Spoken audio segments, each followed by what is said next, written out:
Hi, I'm Adam, This is Kevin. and we are Tech Guys Who Invest. This is the place for business people and investors to learn all about investing. We offer a fresh perspective on what it's like to have a day job while investing. And we share lessons learned on our investing journey. Our vision is to educate and entertain you while adding tons of value to your daily commute. Welcome to our show. Hey, Kevin, how would you start investing with a little amount of cash, whatever little amount means? That's a good question.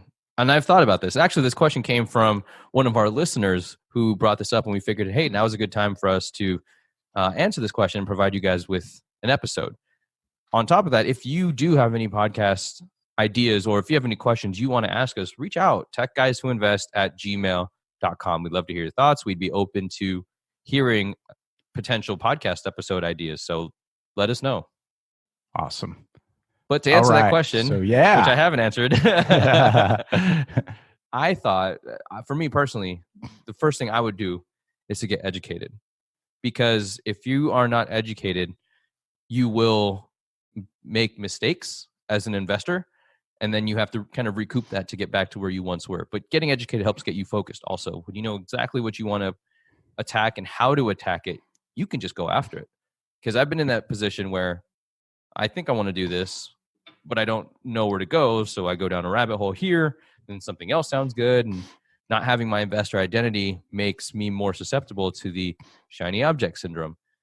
So with a small amount of cash, I think it's important to get educated, to know the risks and understand the strategies of how you can then take that, take whatever money you're going to get, whether it's raising capital or you saving up, to become more successful, to build that into this massive pile of cash that you can then turn into streams of income or just become to invest in a wiser and safer fashion. You are a smart man, my friend. I have some really smart friends. You are the 5 people you surround yourself with, right? So I think that was a brilliant answer for a lot of reasons. And one example to highlight is how you mentioned investor identity and being clear on your investor identity. Well, how did you even know what an investor identity is? A couple years ago, you didn't know what that was, right? Yep. You learned that I did through your education. And You learned that through, yeah, exactly.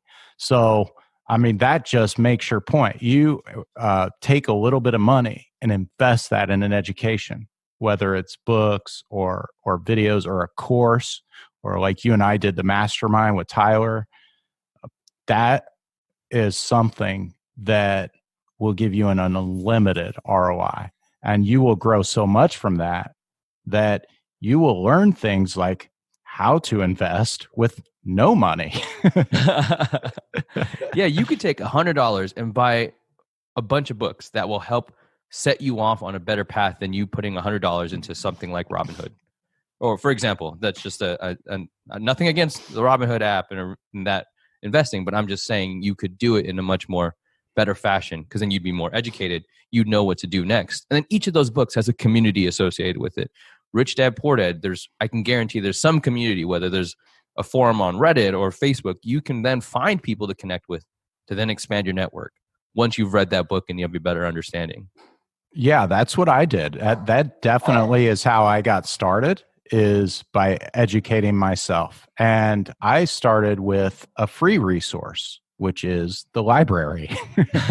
There you go. I did. I started there, and I got Rich Dad, Poor Dad at my local public library and read it. And then I got 5 more books from my local public library and read them. I mean, talk about an infinite ROI. And you're going to hear those books talked about all the time. And they're warranted. They have a lot of information that will shift your mentality as to think about how you can invest your money. Where do you stand with this idea that if you want to invest with no money down, you have to do wholesaling?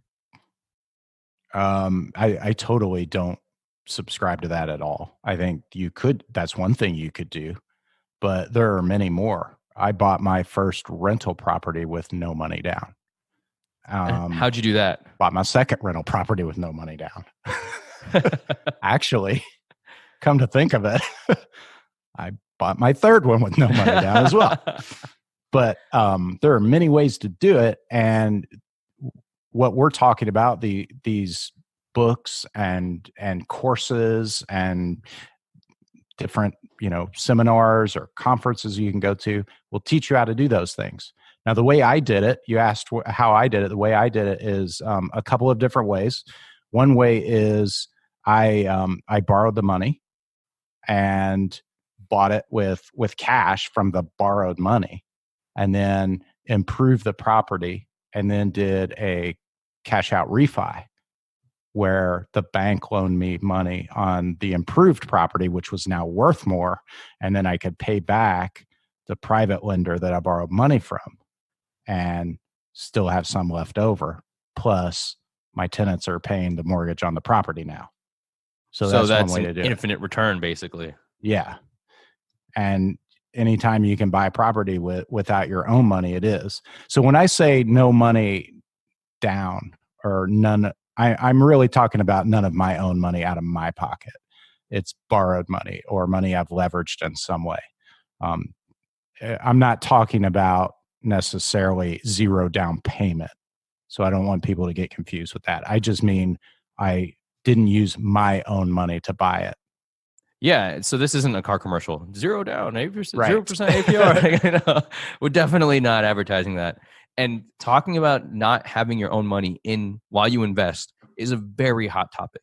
Just to think about it and as a thought exercise, it's marketing. If I can tell you and say, hey, this is how I grew my entire nest egg without any of my money down, it's going to get you to listen to what we have to say.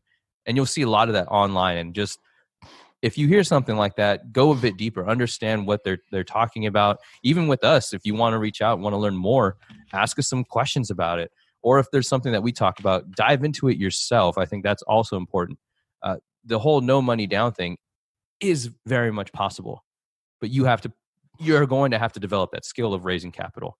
And how do you do that? You read a book, you network with people, you find a mentor. All of these things are very possible on your end if you spend the time to invest in yourself. So that's why there's such an importance, an emphasis that Adam and I have on investing in yourself, whether it's through books or mentors or going to an event. If you have a couple $100 that you're like, I could buy a book, I can go to this real estate event.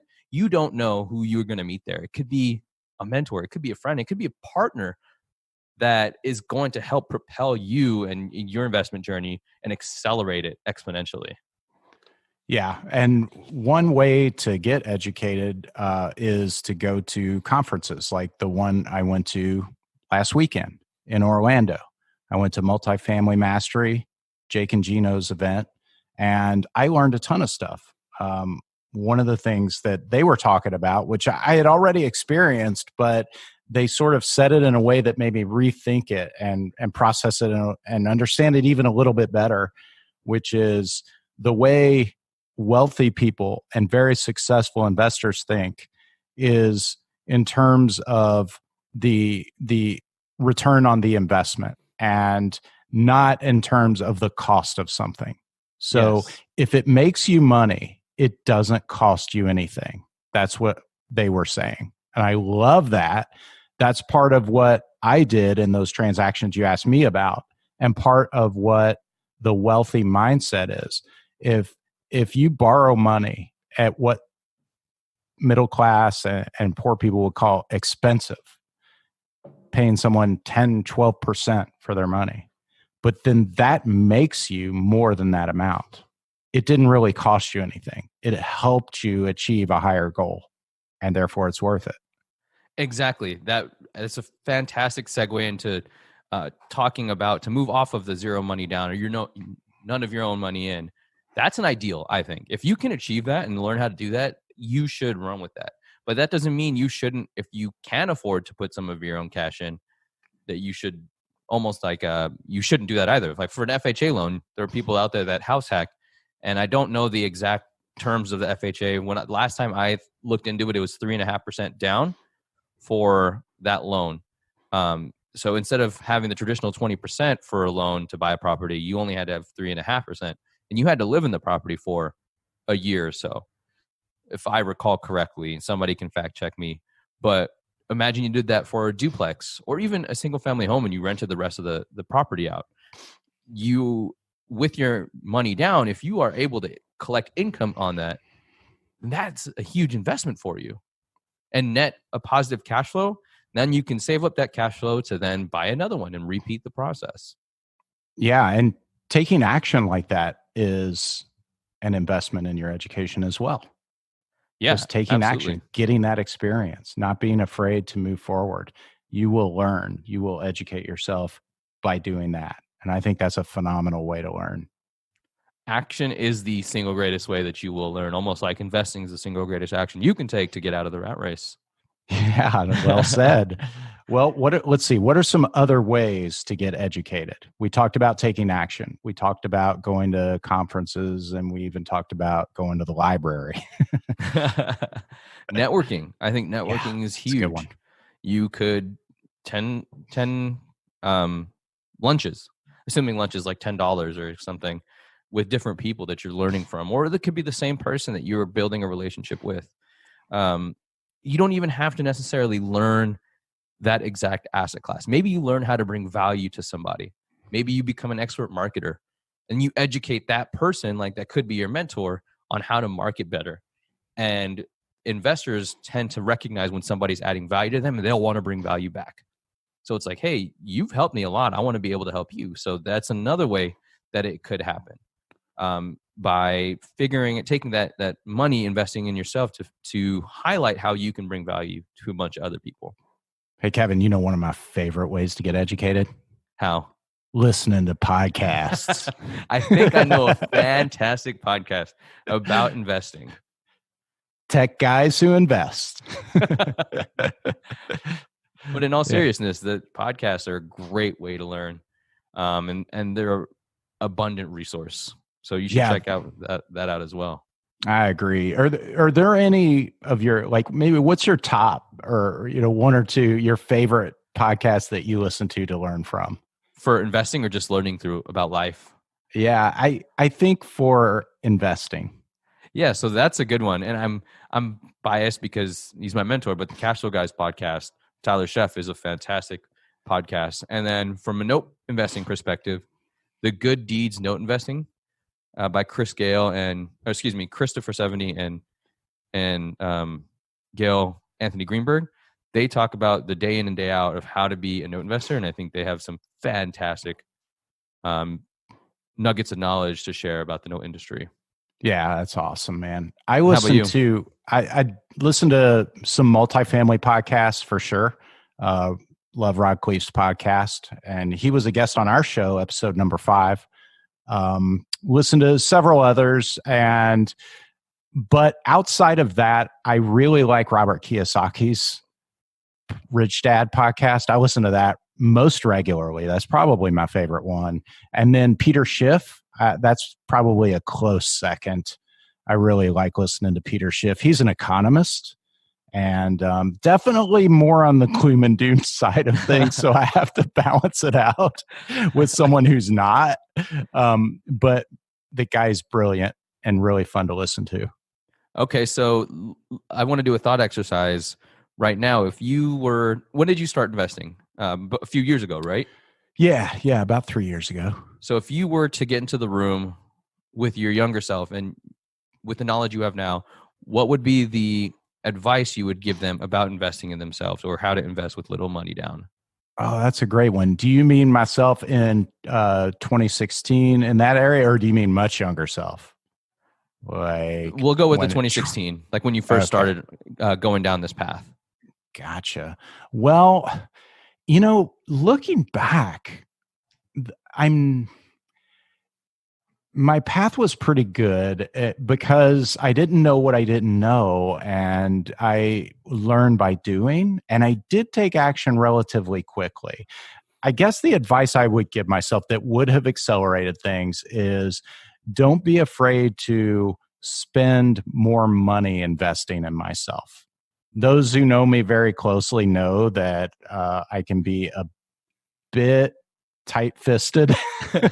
Frugal. We'll go with frugal. Frugal. That's a good way to say it. Thank you for being kind. And if I would have been a little more willing to spend quicker on my education, it definitely would have accelerated me. I think having a mentor is super important. That's not cheap either, but spending the money for that, it does accelerate you. On the other hand, like I said, my problem back then was I didn't know what I didn't know. I learned by doing, and I didn't feel like I had a guarantee that that money would pay off. So you're talking about spending a sizable sum of money, and I didn't realize at the time it would be worth every penny and more. So it was, in my mind, very scary and risky.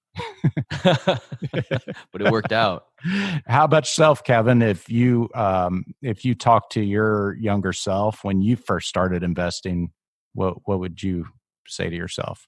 The first thing I would say is to get focused and learn, become the expert. Learn whatever it is, whatever asset class, pick something within that asset class. If it's multifamily, for example, value add, how to be the best value add investor. Note investing, how to be the best performing note investor or non-performing note investor. Pick one of those aspects of an asset class and learn every single thing you can about it. Absorb it. And then don't be afraid to take action. The only way that you're going to become successful is by taking action. And it's not going to be perfect the first time. It doesn't have to be perfect the first time. You just need to swing. And if it doesn't go well, what did you learn? And if it does go well, as long as you're on the base, that's a start to the financial home run, if you will. Yeah, I think that is some great advice for your younger self. So let's tell folks how they can find out about us, Kevin. We have a LinkedIn page that we'd like to let people know about. Yeah, guys, if you go to LinkedIn and search for Tech Guys Who Invest, we have a page on there, and we would love to be friends with you on LinkedIn. Yeah, so give us a follow. And if you like we post all of our episodes as well on LinkedIn. So if you like it and you find value in it and you think that your network will find value in it, please share the post. We'd love to increase the traffic to the Tech Guys Who Invest LinkedIn page. Yeah, and we're both on LinkedIn as well. If you send us a friend request, please tell us where you heard about us or how you know of us. I get a lot of LinkedIn requests with nothing, and I usually ignore those if I don't know the person. So be sure to just drop a little note in there and say how you know us. You heard us on the show, and that'll help. Also, check us out at tgwipodcast.com.